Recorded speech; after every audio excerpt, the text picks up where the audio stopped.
There's already a great video with Joe Glaser talking about the myth of perfect tuning, but today I thought we'd do something fun, and you're going to see the scientific proof and hear it.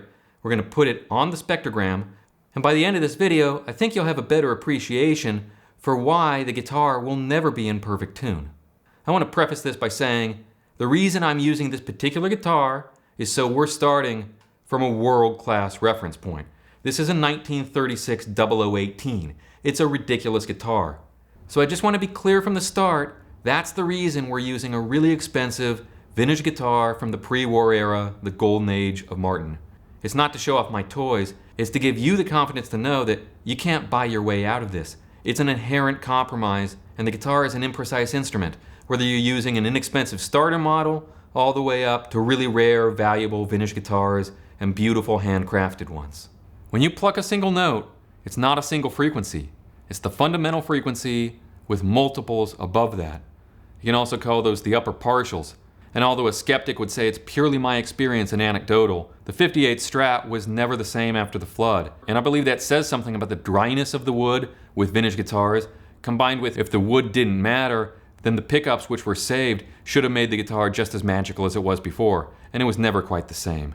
Though to Joe's incredible credit, he took such good care of me after that event, and is an old friend, which even makes proving this on the spectrogram more important, because I don't want you to think, this guy's biased, he just likes Joe, so he's saying Joe's right. No, this is scientific proof. Also proves Vince Gill's scientifically correct when he personally told me he basically never plays a G chord like this.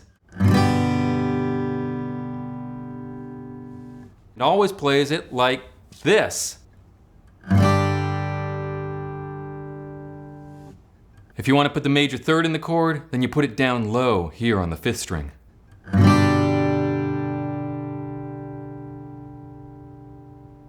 Let's pluck the 3rd string open. Here we are on the spectrogram, and in brief, if it's brighter, it's louder. If it's not as bright, it's not as loud. This is not my opinion. This is not something I've read on an internet forum. I'm showing you scientific evidence here. This is just the way it is. This is that exact guitar played by human hands. And if we go ahead now and start isolating the individual overtones, if we go down here to the fundamental, we see something interesting right away. It's loud and it's got a fast attack, and then it kind of peters out pretty quickly. Look at how much less bright it becomes. You hear that too. I mean, just look down here at the meter. I mean, it attacked there around -9 and then immediately dropped down. Then we go up to the 2nd partial, which will be a beautifully in tune octave, another G, but look at how bright it is. It's ringing like a bell. I really like that. I hear that in particular when I play that note on that guitar.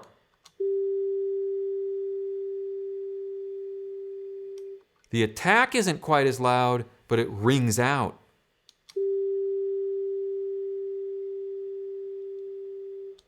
Then we go up to the 3rd partial. That will be the 5th, the note D.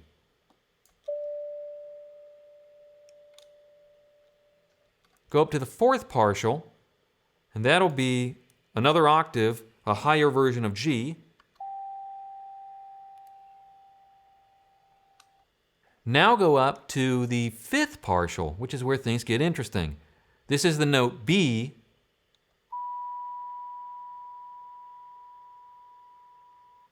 But it's pretty flat. We'll do this in a couple ways. First, I'm just going to show you here. Listen to this. This is the fundamental.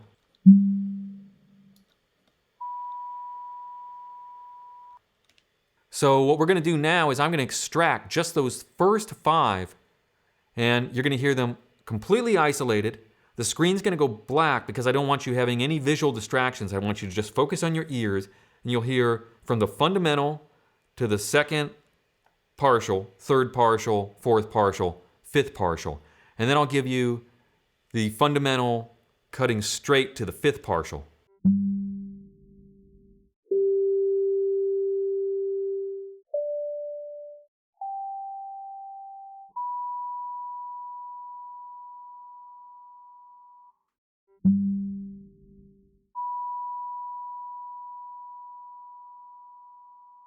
Can you see now why if you play a major third on top of a chord, for instance the G chord, and you've got a major third between here and here, the fifth partial of the note G is generating the harmonic that's the same pitch as the fundamental of the major third on the B string, but it's out of tune with the B string.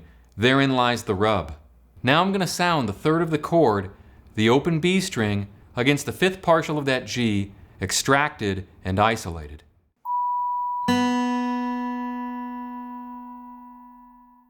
If you don't hear the dissonance at first, don't feel badly. It's quite possible that your ears are so used to hearing that dissonance that it doesn't really become noticeable until I detune the string to dial it in much nearer to the actual pitch of the overtone.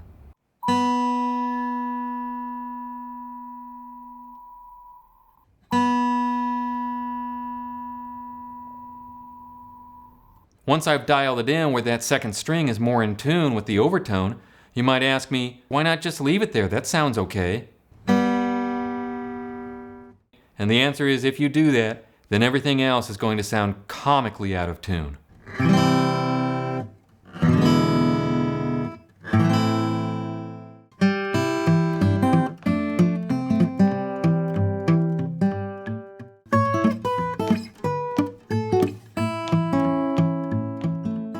In the case of the G, the major third is beneath the top voice. Vince's ears are just really good.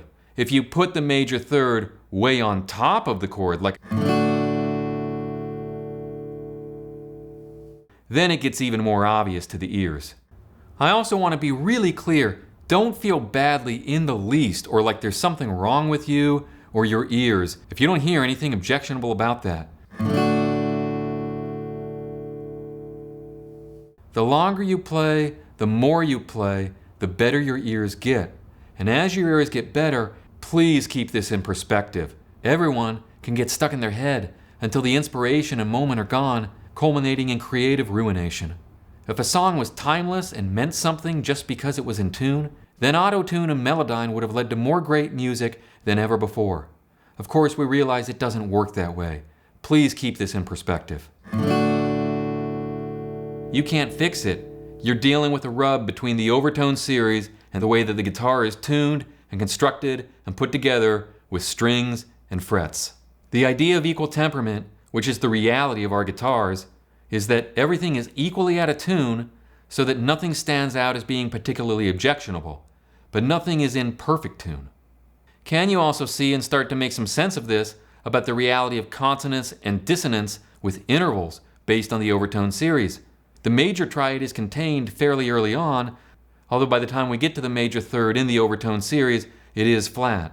As things progress upwards, back on the spectrogram and moving forward, let's go on to the sixth partial, is the note D.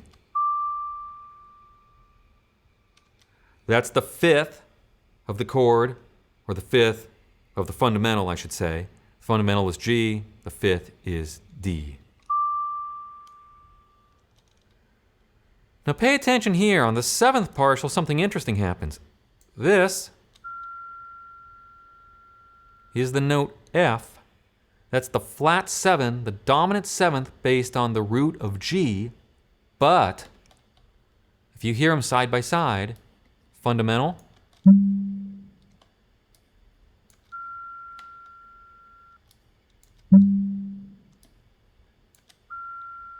that's pretty flat. Keep that in mind. Maybe I'll say a few more things about that later on in the video, but just keep it in mind. The note is shaded. Moving on to the eighth partial, we have another octave. We have a really high G. Moving on to the ninth partial, above that, we have the note A. That's just the second degree of the major scale, or if it was a chord with an upper extension, it might be called a 9. Jazz lives above the 7. You might start to notice something interesting at this point also. Are you starting to see the notes of the major scale? We're starting to see more than just the fifth and the octave and then the third. Down low, we had the notes of the major triad. And as we're extending upward, we're starting to generate more notes that would not belong to a major triad, but they're fitting now into what happens between the major triad. Moving on to the 10th partial, we've got another B. That's another major third. Well, that's interesting. Move up to the 11th partial. And by the way, I don't have perfect pitch. I have maybe relative perfect pitch. I've worked hard and really developed my ears. But I want to be clear because I don't like it when people get on YouTube and put on airs. I'm not calling these pitches out of thin air because my ear is that good. I'm calling out these pitches because I've paid attention to and studied the overtone series. And if you also give me a fundamental frequency or a chord, I'm pretty good at identifying the intervals. But I just don't want to give the false impression that I truly have perfect pitch. That's an entirely different thing unto itself. But anyhow, moving on, we were on the 11th partial. That's the note C sharp. What's interesting about that is based on the fundamental of G, that's the sharp 4, the augmented 4, the note that would be present in the Lydian scale, or if we were playing jazz, jazz lives above 7, it would be the sharp 11. Anyhow, in any event, things are getting more dissonant. The intervals are getting more dissonant the further up we're going. Moving on from there, we'd go to the 12th partial. And that is another D. It's another 5th based on the fundamental of G. Well, that's a pretty close interval. That's just like a half step from the sharp 4 to the 5th. The spacing is getting closer. Then up to the 13th partial. That's the note E flat. It's the 13th partial. It's the flat 6 based on the fundamental of G. The odd harmonics are getting dissonant.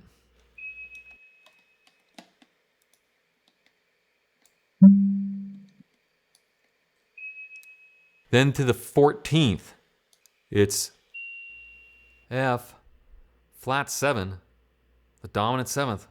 I love to play the blues. Then we go up to the 15th partial. Well, that's F sharp. It's a major 7 based on the fundamental of G.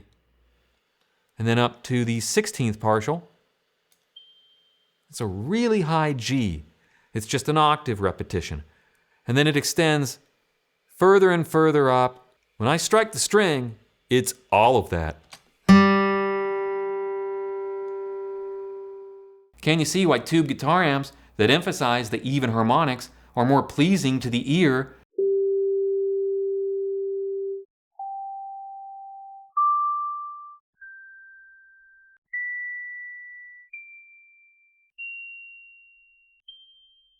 Tungsol, the tube company, explains this better than I can right there on their website.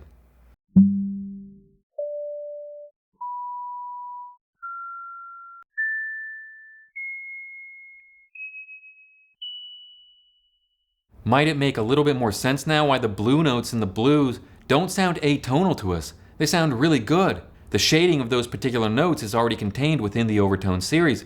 I'm not suggesting that Blind Lemon Jefferson was thinking about the overtone series, but Howlin' Wolf did send Hubert Sumlin to the Chicago Conservatory of Music. Might it also make sense that when painting with sounds, fifths create a feeling of space, depth, and width?